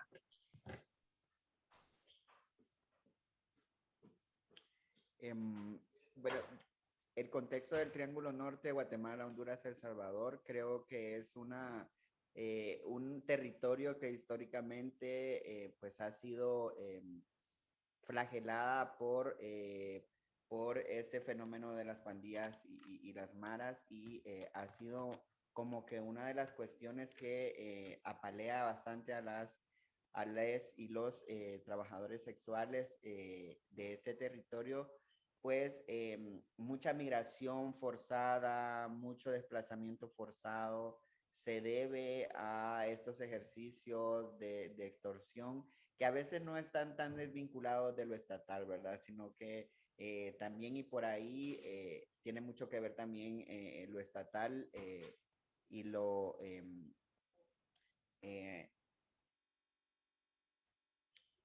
la cuestión también tiene que ver mucho con las dinámicas económicas. Hay mucha pobreza y pobreza extrema. Eso hace que estos grupos pues tengan este tipo de ejercicios que al final de cuentas representan asesinatos, representan fraudes a la economía y representan también, creo, una psicología de miedo, y esta psicología de miedo te hace mucho estar en esos círculos donde el trabajo sexual se vuelve un desafío bien grande, y lo debo de decir. Porque, digamos, el trabajo sexual, y al menos desde mi posicionamiento político, y me parece que el de las panelistas también va en esta línea, el trabajo sexual es para personas mayores de 18 años. La trata, que es la captación, la exportación y la explotación sexual de personas, y la prostitución, que es el ejercicio donde se benefician terceras personas de lo que tú haces. Creo de que hay que, entrando a lo que las compañeras contestaban, creo que en el Triángulo Norte hace falta mucha educación sexual y mucha educación en derechos humanos hacia las trabajadoras sexuales, para que se apropien de su cuerpo como territorio, para que se apropien de su cuerpo como una autonomía también de poder decidir sobre él, si quieren estar en un contexto, en los contextos donde hay terceras personas que se benefician de su trabajo, o si quieren una autonomía donde el trabajo sexual es independiente, donde solo ellas se benefician de su trabajo. Creo que estas estrategias hay que hacerlas porque van vinculadas también a poder resistir a estos sistemas y salir ilesas de toda esta violencia, ¿verdad? Creo de que una mujer que se revela ante el sistema, y no me gusta decir empoderada porque es como también, como replicar este sistema de poder, de este poder también que está manejando las sexualidades de muchas personas. Entonces, siempre yo digo, las personas que nos rebelamos ante el sistema y exigimos nuestros derechos, difícilmente se nos violentan también. Entonces, creo que una estrategia en esta área de Centroamérica, del Triángulo del Norte, para poder ejercer un trabajo sexual de verdad, donde seamos autónomas, hay que apropiarnos de nuestro cuerpo como territorio, de nuestra sexualidad como un derecho a poder decidir sobre nuestros cuerpos. Y la última cuestión es que, hablando de todo esto y que no hablamos de pensiones de las adultas mayores que ejercen o que ejercemos el trabajo sexual, cuando se pensionan, o sea, creo de que una agenda pendiente del feminismo son las pensiones feministas para trabajadoras sexuales. ¿En qué condiciones terminamos? O sea, si bien es cierto, no queremos que nos instrumentalicen, no queremos que ser parte de todo un sistema donde manejan nuestros cuerpos, pero también queremos ser beneficiadas cuando seamos mayores de estas pensiones.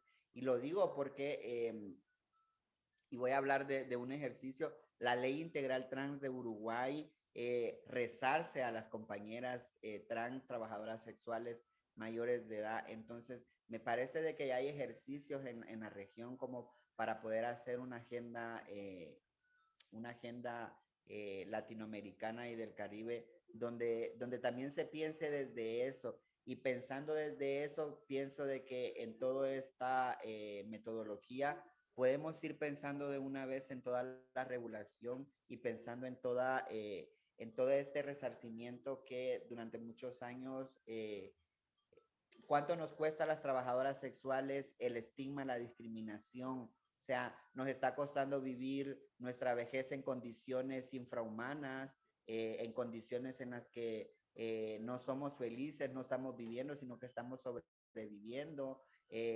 Cuánto nos cuesta la vida, el estigma, la discriminación hacia el trabajo sexual. Creo que y por ahí hay que ir también como visibilizando estas situaciones que creo que el debate pendiente no solo es la regulación, también son las pensiones, o sea, también es la salud integral para las trabajadoras y trabajadores sexuales. Creo de que el debate pendiente no es el ejercicio del trabajo sexual, creo de que es todo lo que perdemos por ser trabajadoras y trabajadores sexuales. Entonces, creo que por ahí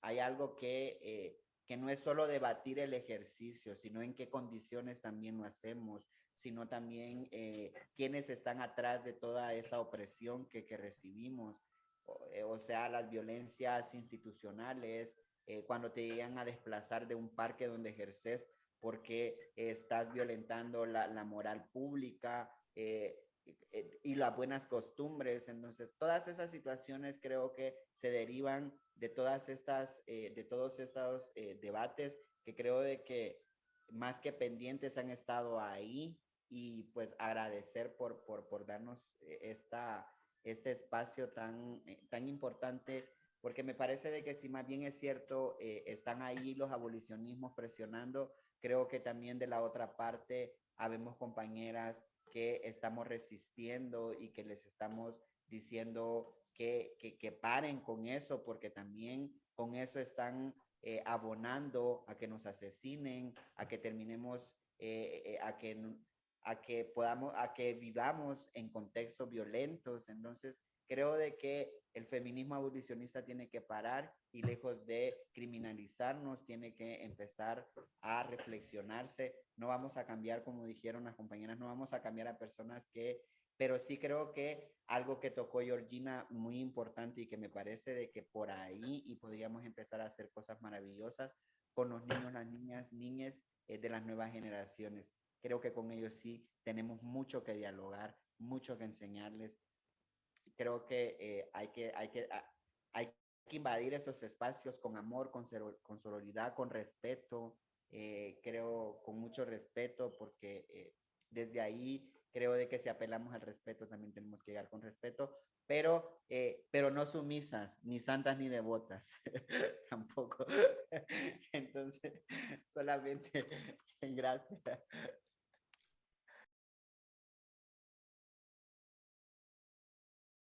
Ni sumisas, ni santas, ni devotas, clarísimo. Y sí, efectivamente,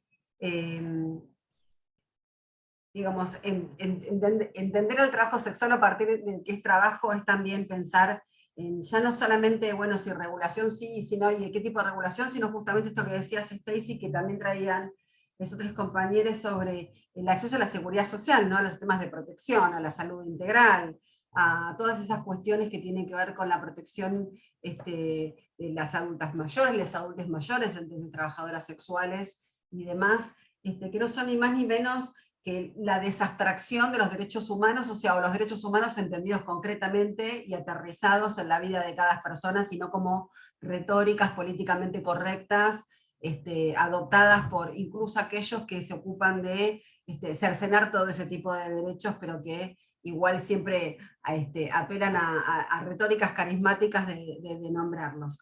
Bueno, quedan muy pocos minutos, así que les quería preguntar si quieren agregar algo más. Desde ya, y antes que todo, agradecerles muchísimo, ¿sí?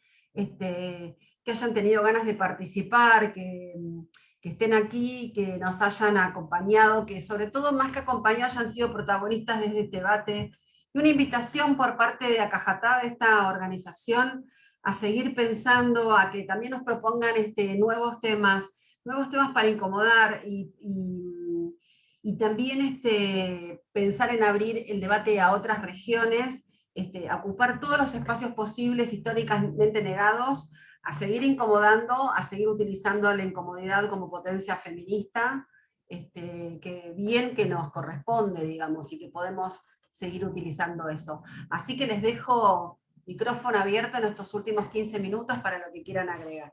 Y agradecerles mucho y abrazarles acá a la distancia.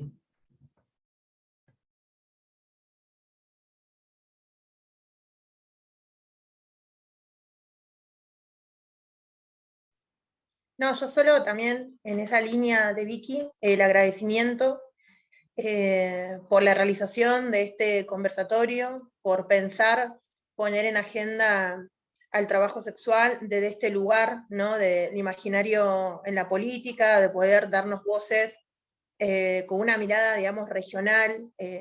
No por nada la compañera Stacy nos trae como su realidad de Guatemala, Malicia de México, nosotras de Argentina. Nos parece que hay un montón de cosas que tenemos para aportar también en la construcción de un feminismo latinoamericano, popular, de este feminismo que hacemos desde los márgenes, y que a pesar de las dificultades, de las desigualdades que atravesamos, seguimos apostando a la política como una herramienta para poder ir a todos esos espacios que históricamente no han sido negados, donde incomoda nuestra presencia, incomoda nuestro color de piel y también incomoda la putez que cargamos sobre nuestro cuerpo, pero que a nosotras nos gusta mucho incomodar, nos gusta irrumpir en los espacios donde todas cuando entramos murmullan, donde todas a veces no nos dejan hablar, pero aún así, digamos, logramos que hagan silencio para poder poner nuestras voces sobre esa mesa, que muchas veces se piensan políticas, pero sin incluirnos a nosotras. Así que nada, seguir incomodando y sobre todo, pese al cansancio, a seguir apostando a la herramienta sindical y a la herramienta política como la herramienta que son necesarias para poder transformar nuestra realidad y para evitar esos espacios donde no nos quieren y donde no se permite, ¿no? Escuchar nuestras voces.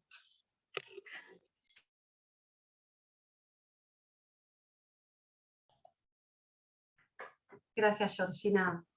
Pues yo agradecer en primera instancia a Cajatá por la invitación, a las compañeras panelistas por querer compartir conmigo este panel. Creo que ha sido de mucho fortalecimiento, he aprendido mucho de ustedes y bueno, yo me quiero despedir, creo de que hay que epistemologar estos debates. Pienso de que la epistemología puteril, esa revolucionaria, disidente e incómoda, como dice mi compañera, creo que hay que también, hay que ponerla a la disposición de los lectores y de la gente que quiere conocernos más, que quiere saber más de todo esto, porque me parece de que por ahí hay mucho conocimiento que hace falta compartir.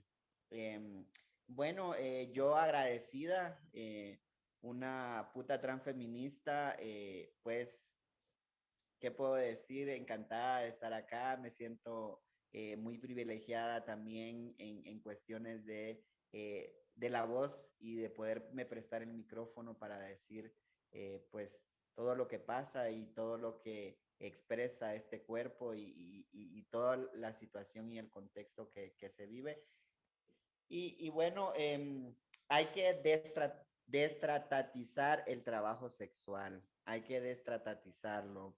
Creo de que, y creo que de la manera mejor que lo podemos hacer es previniendo el estigma y discriminación por trabajo sexual. Gracias. Gracias, Stacy. Pues yo también agradecer la invitación y reitero de nuevo como la sorpresa de haber sido invitada y que se empiece a hablar más de trabajo sexual online. Creo que es muy necesario, así como también fortalecer nuestras mismas redes como trabajadoras sexuales. Pero pues traerlo también a la mesa porque quedan muchísimas cosas por hacer y es un gran placer haber compartido este panel con Stacy y Georgina. Muchas gracias. Bueno, ¿qué más decir? Seguramente faltan como muchísimas cosas que podemos apostar otro encuentro, por eso les decía, no se priven de que empecemos a cranear ahí y a conspirar a ver de qué manera podemos pensar algo acá futuro y hacerlo más amplio. Agradecerles nuevamente muchísimo, fue un gran placer para mí y a mí me honra mucho haber podido moderar y acompañar de alguna manera, no sé si moderar, pero de alguna manera acompañar este debate incómodo, volver a insistir sobre la potencia de incomodidad. Me quedo con esta necesidad de construir una epistemología puteril, disidente, revolucionaria, ¿sí? Destratizar el trabajo sexual, pero sobre todo apostar también a la inserción en otras generaciones y en otros espacios, ¿no? O sea, y a sacudir y a desestabilizar gramáticas educativas, sí, que también podemos ir recorriendo, viendo esas fisuras que nos dan, esos mismos marcos hegemónicos siempre tienen alguna fisura por las cuales podemos entrar. Entonces, hemos llegado como perfecto a nuestras 2 horas de webinario. Y eso, abrazarles a la distancia, agradecerles mucho, y estamos en contacto. Este webinario va a ser subido a nuestras redes, ¿sí? Seguramente en pocos días más, así que lo vamos a tener en las redes de Facebook, de Instagram y de YouTube para disposición, y también se los podemos pasar a las compañeras que han participado aquí para que también puedan andar ahí, digamos, distribuyéndolo, diseminándolo. ¿Sí? ¿Quedamos así? Bueno, muy buenas tardes, buenos días, ¿sí? Ya que tenemos distintos horarios, y un abrazo enorme para todos, ¿sí? Muchísimas gracias. Aplausos aparte, muchos aplausos, así. Muchos aplausos. Hasta luego.